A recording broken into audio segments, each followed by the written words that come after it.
From BQE Restaurant and Lounge in the heart of Atlanta's historic Martin Luther King District, it's Newsmakers Live, bringing you the issues, politics, and perspective of the Atlanta community.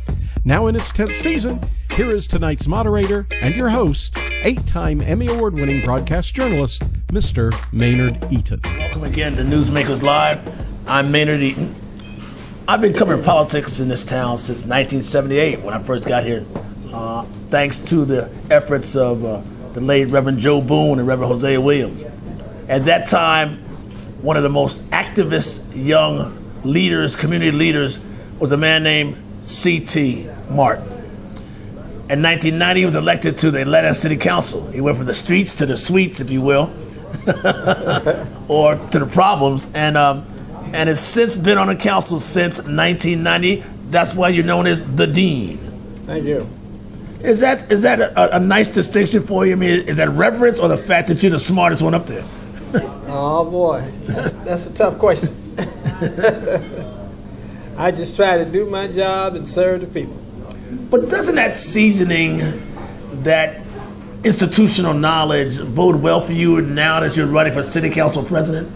I think so. It gives a sense of solidarity there, a sense of knowing what the job is all about and being able to serve the citizens in a better way. I know all of the people who are running for mayor, so I would be able to do some more relationship building and certainly be able to get along with everybody. Some of your supporters and others have said that your opponents are like Johnny-come-latelys. Well, I'll let what they have to say stand. I'm not just stand. Yeah, I'm not going to talk about them because they give them a little more play. What is at play here? What is at stake? It's the number 2 job. You're the captain of the city council, but it's also very political. Tell us about why is it important to have a city council president when the mayor is the number 1 guy? Well, because we have a bifurcated government, and so you got to have a check and balance. We're the legislative, we're the policy entity, and so it's important to have someone to manage the affairs of government that don't fall under the mayorship. The mayor is responsible for day-to-day operations of the city and contracts and procurement and all those kinds of things, and the council deals with government. Does it really matter who that number 2 guy is if you're just dealing with policy and government? It matters quite a bit because you want to have someone who have the ego in check, someone who want to be supportive of government and not be, kind of being unnecessarily critical, but a team player. And I think that's what I am, and I can do that and still ask the hard questions, but not for the wrong reason. Also, it's important to have someone who is not interested in being the mayor. Yeah. That has been the case of late. There have been city council presidents who moved on to the mayoral candidates. We have 2 in this race. That's true. So you're saying you're not using it as a stepping stone? No, I'm not interested in being the mayor of the city. I'm interested in supporting whoever the mayor of the city is and supporting the citizens. Had you ever had any interest in being mayor? I mean, again, on the council since 1990, I'm sure you looked at it and said, I can do that.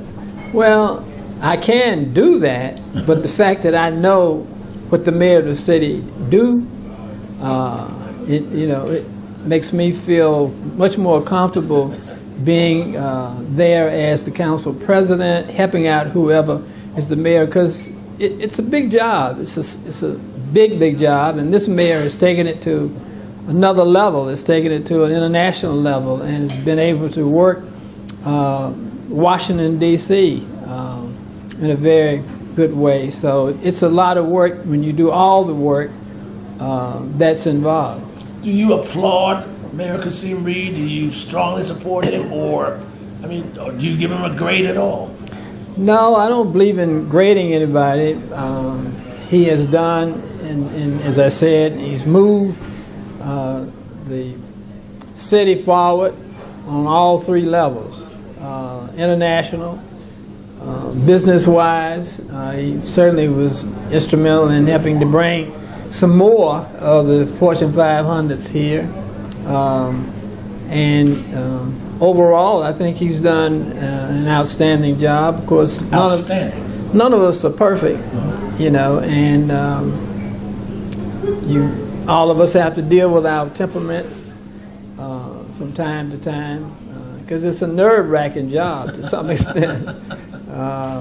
But overall, I think the citizens have been served the last 8 years in a good way. Speaking of nerve-wracking, as I recall, you've rattled the nerves of some previous mayors in your time as a fiery city councilman. You haven't always gotten along.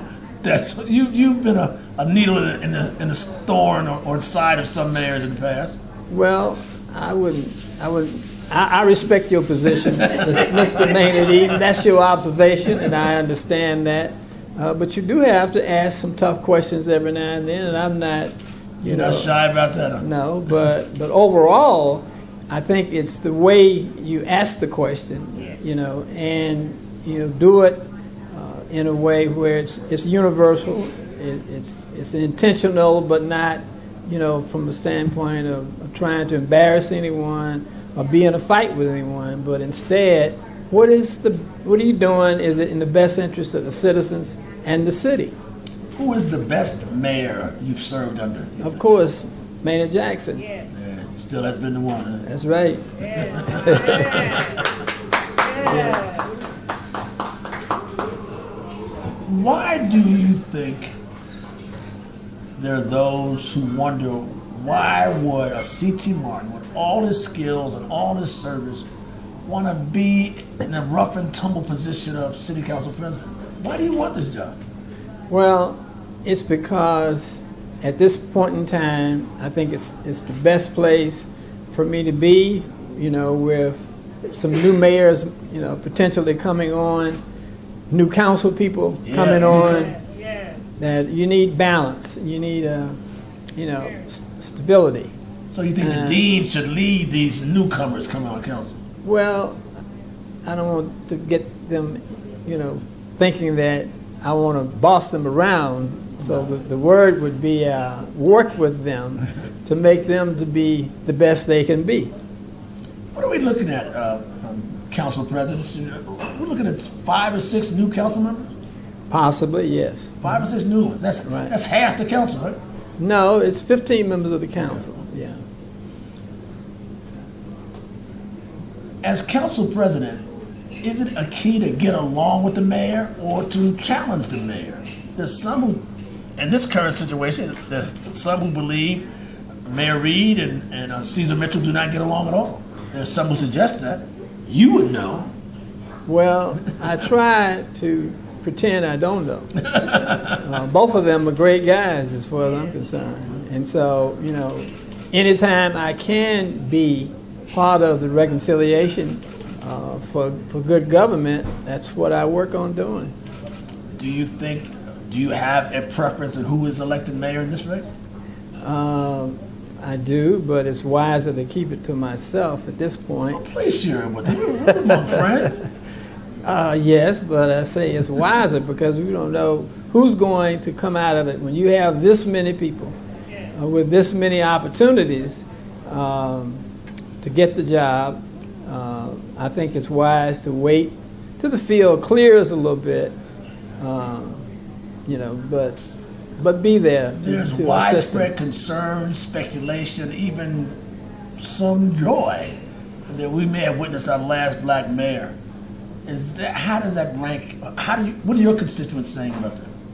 Well, I think first of all, the citizens of Atlanta want the best mayor, and with that, whoever it is, I think I can help them be even a better mayor. As our friend from California, Rodney, said, can we all get along? That's what I want to work, with, make sure that everybody gets along.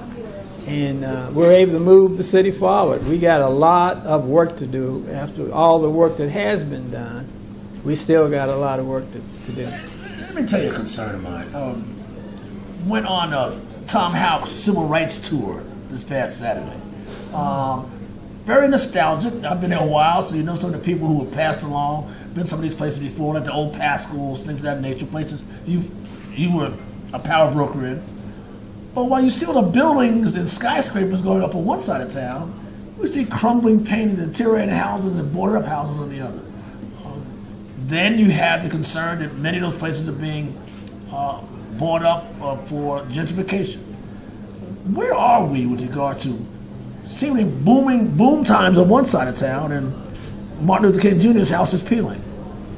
Well, as I said a few minutes ago, man, we got a lot of work to do, and the whole affordable housing, good quality housing, stabilizing our communities, stabilizing this whole issue of gentrification is some of that work. And I think we're going to be okay as time comes along, because we got to have genuine understanding and have the good communications to talk about these issues until we find a resolve. That's where I think I can play one of the better roles. What are you running on? Are there some issues that are germane to who you are and what you're running on? Well, public safety is always one that has to be up front, and transportation is an issue. We got to get it resolved. It's ironic that this city started out as a transportation hub, and we're still trying to work through it. We're gridlocked half the time. That's true, and I think light rail would be the answer ultimately. We just cannot build enough roads, have enough cars. We've got to find a way to move multiple number of people at the same time. Now, all of us bikers, that's good, and those who want to, what they call it, live, work, and play. Right. That's fancy, and we're still trying to get that all worked out. That's tied into the urban housing question and issue. And how do you balance growth? And as you know, that's been one of my mantras all along. We must have balanced growth, and I think that's coming because we're getting a lot of people moving to the city. But a lot of people being pushed out too, though, sir. Well, to some extent, that's true. But I believe if we can get the job situation resolved, if we can get everybody a good job, then they'll be able to afford, better means all the way. That, of course, ties into good education and better education. We just went through one heck of a fight, with this proposal by the state guys. It was not sound in the beginning in its thinking. Take over the schools, man? Yeah, it wasn't sound in its thinking. We got to have more think tanks, get the right people in the room, talk until, using common sense and work with our young people, helping them to better understand what education is all about, what it's needed for, and how they're going to need it, because technology is just around the corner. Robotics is just around the corner. And some of these young people who think that they're going to be able to get a job at McDonald's, they don't understand that we're on our way. If we're going to have these new cars, we're going to have some new way to fry a hamburger. That's right. We won't need them either. Listen, so you've been in nearly 3 decades in Atlanta City government, Atlanta City Council. How have you seen this city change, and where are we going, you think? Well, we're going to go, I believe, in the right place, because one thing for sure, God loves this city. When you look at all the opportunities we've had, and when you look at some of the mess we have created, and he obviously loves us, and he's given us a chance. So I think we're going to wake up one day, find a forum of which we can talk. We used to have those forums a long time ago. Hungry Club Forum and others. Yes, that's right. God bless the people who worked on that. A young man named, he was from out of New York, came down, helped put those forums together. I think those are the kinds of things that are coming back around. We still have the likes of Lonnie King, we have the likes of Andy Young, we have you who have always, been trying to get us to sit down and talk about these things and work it out. Do we still have racial conflict? Are we still at each other like we once were? Atlanta's called the city too busy to hate. But there is an undergirding, an undercurrent of racial conflict. And we're still pretty much a black-white city. That's true. And I believe with time, that's what I was speaking about the common sense. I think we're going to wake up one day and come to a realization that we need each other. This city is not going anywhere if we do not talk about it, get it together, be tough but be firm and fair. I think the potentials for the resolve, if in any city in America, it can happen here. When you think about the power, when you think about the creativity of the people, you have some very, very smart people in Atlanta. You got all these institutions here, all these educational institutions here. You have the think tanks that get operating, every now and then. But it's going to happen. I hope to be a part of it. I'm going to push for that to take place. Can I ask one other question before we end, and before you give your closing? There's a widespread concern that the city council, the mayor, has given up on public access in this town. That we're trying to kill off People TV. I happen to be the president of People TV now. We're just wondering what's going to happen with that First Amendment right, public access, a voice of the people. And you were a voice of the people before you became a city councilman, and it can continue to be one. But there's a widespread concern, so that those doors are going to close and shut after something's been going on for 30 years. It's too valuable. It's too important. It's a form of the communications that's needed, and I'm confident that we're going to keep it going. Every time it looks like it's losing its funding, look like it's losing its compassion, look like the people who are working on it cannot get along. But we have some strong people on the council who believe in public access and public, and you've been a good teacher. A lot of other people have worked to help to keep it going. So I think for sure that it's going to stay alive. Thank you. Finally, a lot of people believe in you. You've won every race since 1990, right? Convincingly. Rarely have you even had a challenge. What's going to bring you over to this new seat? What's going to be the difference maker in your being elected city council president?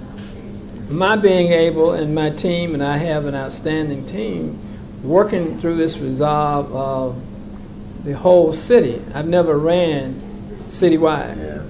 And so I've got to get around in all the pockets, all the political pockets, get to know the groups, have an opportunity to chat with them and talk with them, to tell them who I am and what I'm about. And I have faith that that's going to happen, but you have to be able to do that when you have not, ran citywide. Yeah, but back in the day, there were the Herman Russells, there were the pockets of power. That has moved on or changed, has it not? I mean, is this kind of a new thing for you? I mean, meeting new people, new relationships? It is. That's why I started off talking about building relationships and teamwork. But I'm confident that my God will see me through this, and I'm going to keep, talking with people. If they give me a chance, I believe I can make some sense to them about what's going on and what's needed. And you're selling your seasoning, your stewardship, your veteran leadership. Is that correct? Stability, yes. and knowing how to work with people who have different ideas, different philosophies, and getting them to sit down and talk through it. That's my mantra. Start talking and just keep talking until you come to the common sense piece. Ladies and gentlemen, we've talked to a lot of people over this 10-year run of Newsmakers Live. The Andy Youngs, the Maynard Jacksons, they've all sat down with us.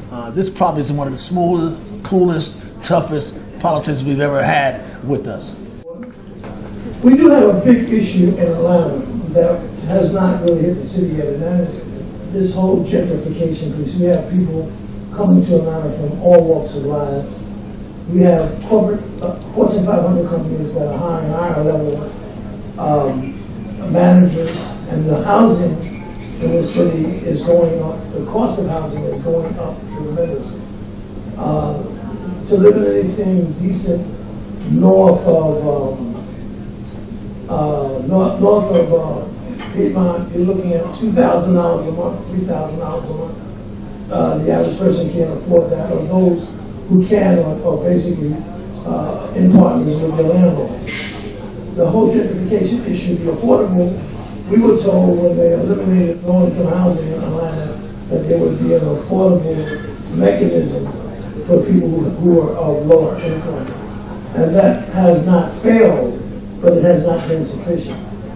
Well, CT, I've known him for a while, and he's been a fighter for the little guy for a long time, but he's also been aware of what business is all about, and the requirement to keep a city alive is that business thrive.